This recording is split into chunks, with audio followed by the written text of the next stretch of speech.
Hi everyone, I am here today with part 6 of my bookshelf tour. This part contains my contemporaries, like my women's fiction, bit of historical fiction. You've got the idea by now. My shelves are never in any particular theme, but that's what's mainly on this shelf. So as ever, I'm going to start off with the decorations. First of all, I have got this little voodoo doll that is meant to help me spread my wings and become everything that I was meant to be. And I think a friend got me that. I also have this cute little ornament. It's just a little hedgehog. I think it's a hedgehog having a cup of tea, and I could imagine, oh, and it's got a little frog on it. I could imagine it being curled up with like a book as well. I've got my cactus. I've got 2 Yankee candles, just like the really little ones that you can put into a holder. So I have got Coastal Living and Driftwood. Driftwood smells nothing like driftwood, but it still smells really good. I can't explain the scent at all. And I've also just got a little tea light candle that I've left lying around on there too. So on to the books. The first book I have here is The Readers of Broken Wheel Recommend by Katarina Bivald. And I won this in a Goodreads giveaway ages ago, and I also got a matching tote bag that I have now misplaced, which has really annoyed me because it was actually a really cool little tote bag to have. I've even still got all like the promotional stuff inside it. So this came out 3 years ago and I've still not read it. I need to sort my book life out. Here we have I Know Why the Caged Bird Sings by Maya Angelou. And I had to read this for school during my A-levels, I think. And it was one that I found myself pleasantly surprised to enjoy. I can't remember what it's about at all. I do remember it's a memoir. Beyond that, it's due a reread. Next we have Dead Famous by Ben Elton. And this is a book that I purchased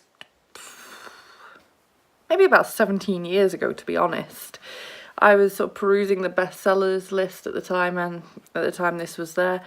And the cover caught my eye, and then finding out that it was a bit like Big Brother, but with a murder inside the house, really caught my attention. Since then I've read it multiple times. I also lent it my mum earlier this year. She enjoyed it too. And yeah, I just really enjoyed this one and highly recommend it if you're into Big Brother and murder.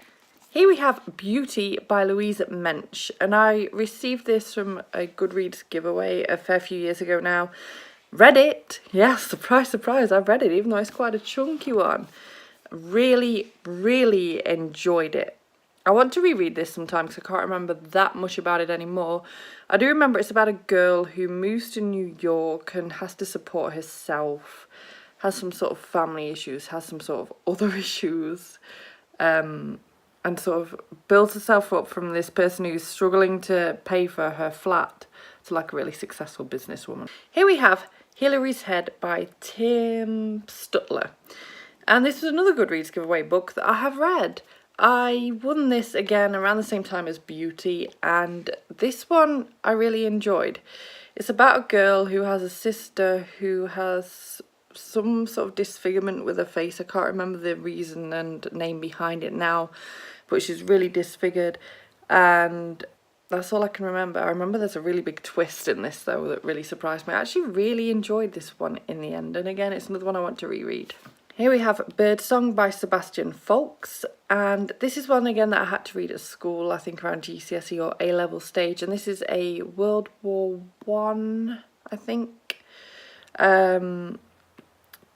kind of historical fiction, which makes for quite difficult reading at times because there's a lot of like sex scenes in it, but there's also like really gruesome scenes. You get a really good idea of what it was like to be in the war at that time. Here we have The Other Boleyn Girl by Philippa Gregory. I can't remember where I got this copy from, possibly a friend or like a car boot or something. It's a really, really beastie dense book that I have read, but I read it a good 10 years plus ago. I can't remember it very well anymore, and so it's another one that I really desperately want to reread, but the size of this is a little bit daunting. Next we have Babyville by Jane Green. I got this one from a friend who likes to read her books and then just get rid of them straight away to charity shops. And I actually read this one too. This shelf is like full of so many read books. I'm feeling accomplished right now. But this is about a woman who is desperate to have a baby. That's all I can remember because I read this a good 10 years ago too, and I really enjoyed it. I've just realised I missed another decoration. My gorgeous lion from Chester Zoo. When I went to Chester Zoo the other year, I kind of tried to pick up small little cuddly toys to decorate my shelves with that would mean something to the trip, because we got quite close to the lion and he was like putting on a nice little like kind of sandbath display and just generally playing up to the crowd quite a bit. So I got this to remember the lion by, and now I want to stay on my shelf. Next we have Once in a House on Fire by Andrea Ashworth, and this was another book that I had to read at school around A-level sort of time. This is a memoir, had quite a troubled upbringing.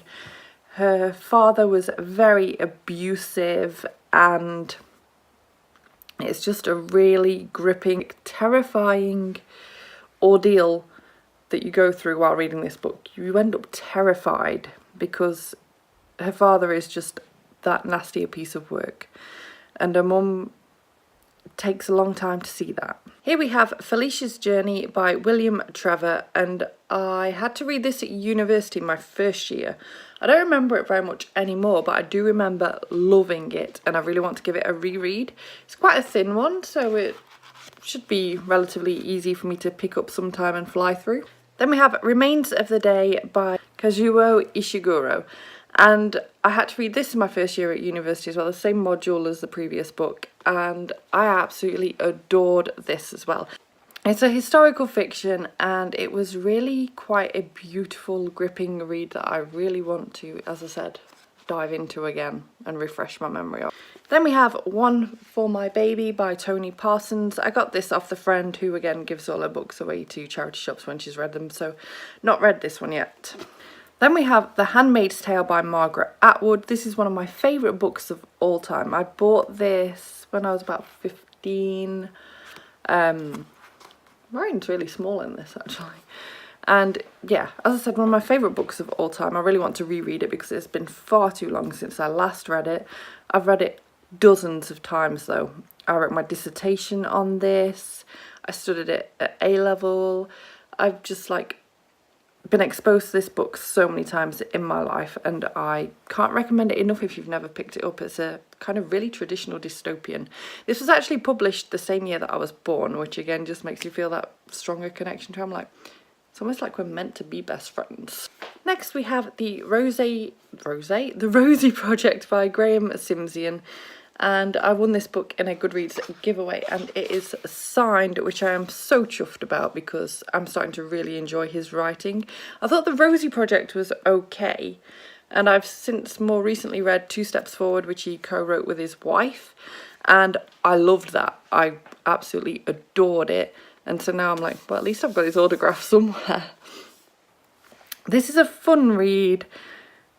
It's also a very different read to anything I've read before, and it's weird for me to read like a contemporary from like an adult man, like an adult male's perspective, like quite late 40s, 50s maybe even.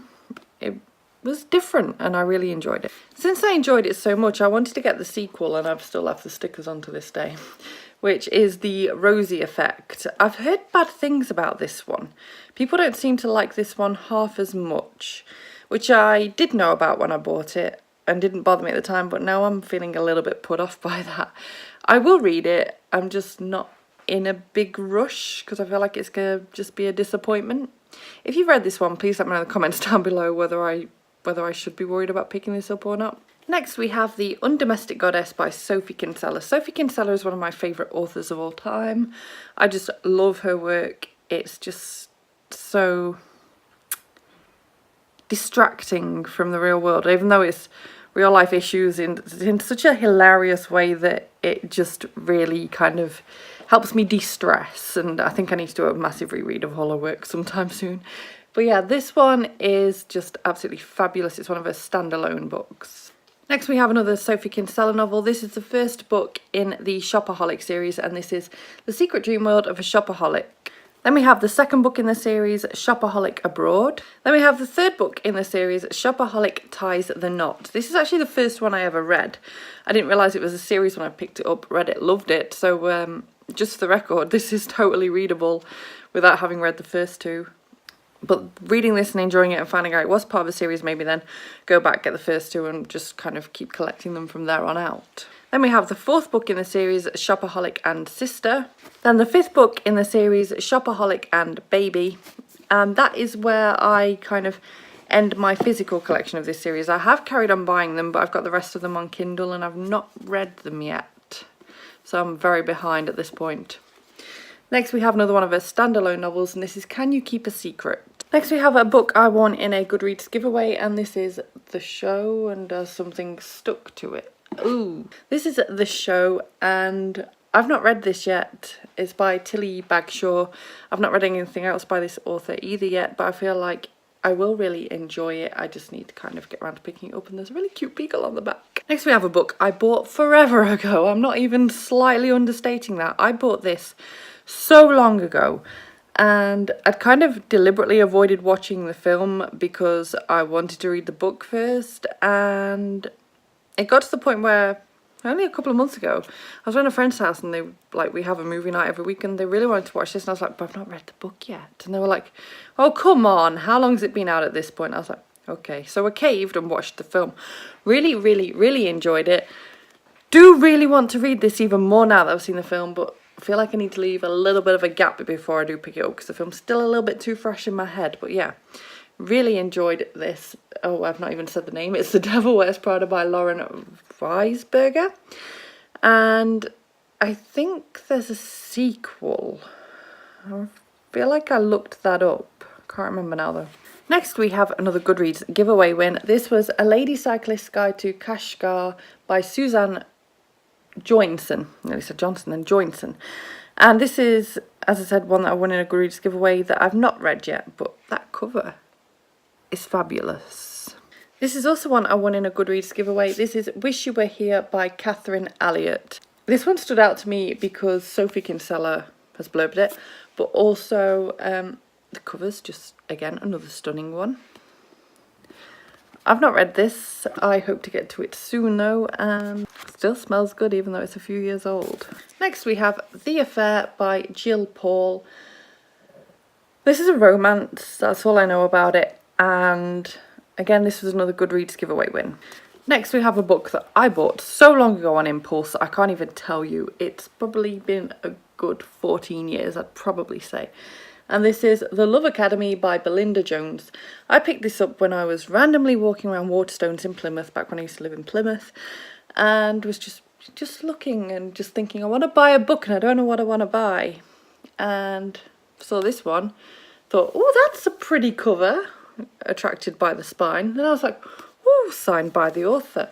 Don't even know who this author is, so I don't know why I cared about having a signature, but all the same, I was like, okay, I'll get it. And it's also half price, winning. Obviously, I'll go home and read it straight away. And here we are, still unread. Next, we have 12 Days of Christmas by Trisha Ashley. And I'm not really too familiar with this at all. This one was This one was a friend's mum who was getting rid of all her books to kind of swap to Kindle, basically. And she told me I could help myself to what I wanted. And I thought this one looked really cute. Not read it yet, though. I got this one from the same place. This is A Christmas Cookie Club by Anne Perlman. I've not read this one, but I did lend it to my mum around Christmas time. She read it. She thought it was a bit weird. Oh, I just noticed that cute little dog. She thought it was a bit weird, so I'm kind of not in any major rush to pick this one up, but it's cute. Next we have Atonement by Ian McEwan. I can't even remember when I bought this. It was that long ago, and I've still not read it. Next we have Oryx and Crake by Margaret Atwood. Margaret Atwood is another one of my favourite authors of all time. Oh wait, I've already talked about one of her books earlier, so I've already told you that, The Handmaid's Tale. So yeah, I bought this because I loved The Handmaid's Tale so much, and I heard that this was a great place to go from there, and I still not read it. And I probably bought this, I want to say, 12 plus years ago. Then we have An Almond For A Parrot by Ray Delaney. I won this in a Goodreads. No, I didn't. I won this in a giveaway on Aoife's channel over at Fred Weasley Died Laughing, and I was so eager to get to it. I was like, oh my god, I'm so excited, I'm so excited. And naturally, I've still not read it, but I'm planning to, and in the meantime, it looks blooming stunning on my shelf. Like, that is just so much detail. The spine even is just fantastic, and the back's equally gorgeous. So, in the meantime, it's looking beautiful on my shelf. Next we have The Piano Tuner by Daniel Mason. I bought this when I was about 15, so again we're talking about 17 years ago. I don't know why I haven't read this yet. It's getting a bit ridiculous. It's a historical fiction. I should love this and lap it up. I think I even put it on my want to read by the end of 2017 kind of goals for last year, and I still didn't pick it up. Next we have Tis by Frank McCourt. This is the sequel to Angela's Ashes, also by Frank McCourt, which is a memoir series of his from when he was a child growing up in somewhere in Ireland. I can't remember where, but somewhere in Ireland. And I'm not sure where my copy of Angela's Ashes is. It's really bothering me because I've not seen it since I moved house to here, which was like 3.5 years ago. So I'm thinking I might have to buy a replacement copy because I honestly don't know where it is. And I've read Angela's Ashes and absolutely adored it, but I haven't yet read Tis. Here we have The Crimson Petal and the White by Michelle Faber, and I bought this book probably a good 15 years ago. Again, historical fiction is everything I should love. So it's blooming heavy. Like, could kill someone with this. It's not even that thick. Well, I mean, it is. It's like 700 odd pages actually, but it doesn't look as thick as it is, but it's so heavy. I want to read this. Someone kick me up the backside to read this. Next we have got The Girl from the Savoy by Dust. The Girl from the Savoy by Hazel Gaynor, and Aoife got me this for my birthday last year, so it's not too bad that I haven't got to it yet, but I really need to kind of sort this out and just get reading because I've had my eye on this for so long.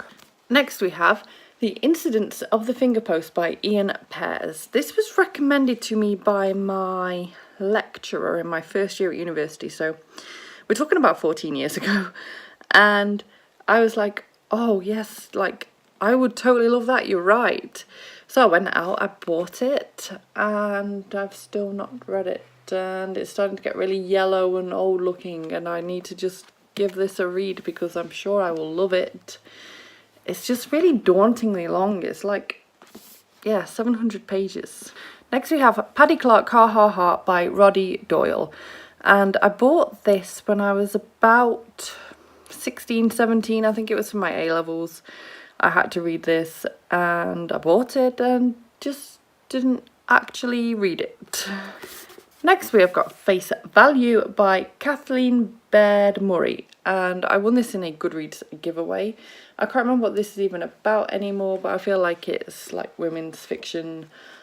I'm not sure, I can't remember. I'm just judging a book by its cover literally on this one, and that is actually the last book from this shelf. So I started off, I can't even fit them all back on. How did I do this? I started off by having read quite a lot of the books on this shelf and feeling really proud of myself. Then the further I got along, the less I'd read. So if you've read any of these that I haven't read and you think that I should pick them up sooner rather than later, because even though I want to pick them all up sooner rather than later, I know I won't, kick me up the backside. Tell me which ones I need to read now. Yeah. The more people that nag me, the more likely I'll be to pick them up. So, thank you so much for watching this video. If you liked it, please give it a thumbs up. Subscribe by clicking the image of me if you want to see more book views and other bookish content from me, and I will see you soon. Bye bye!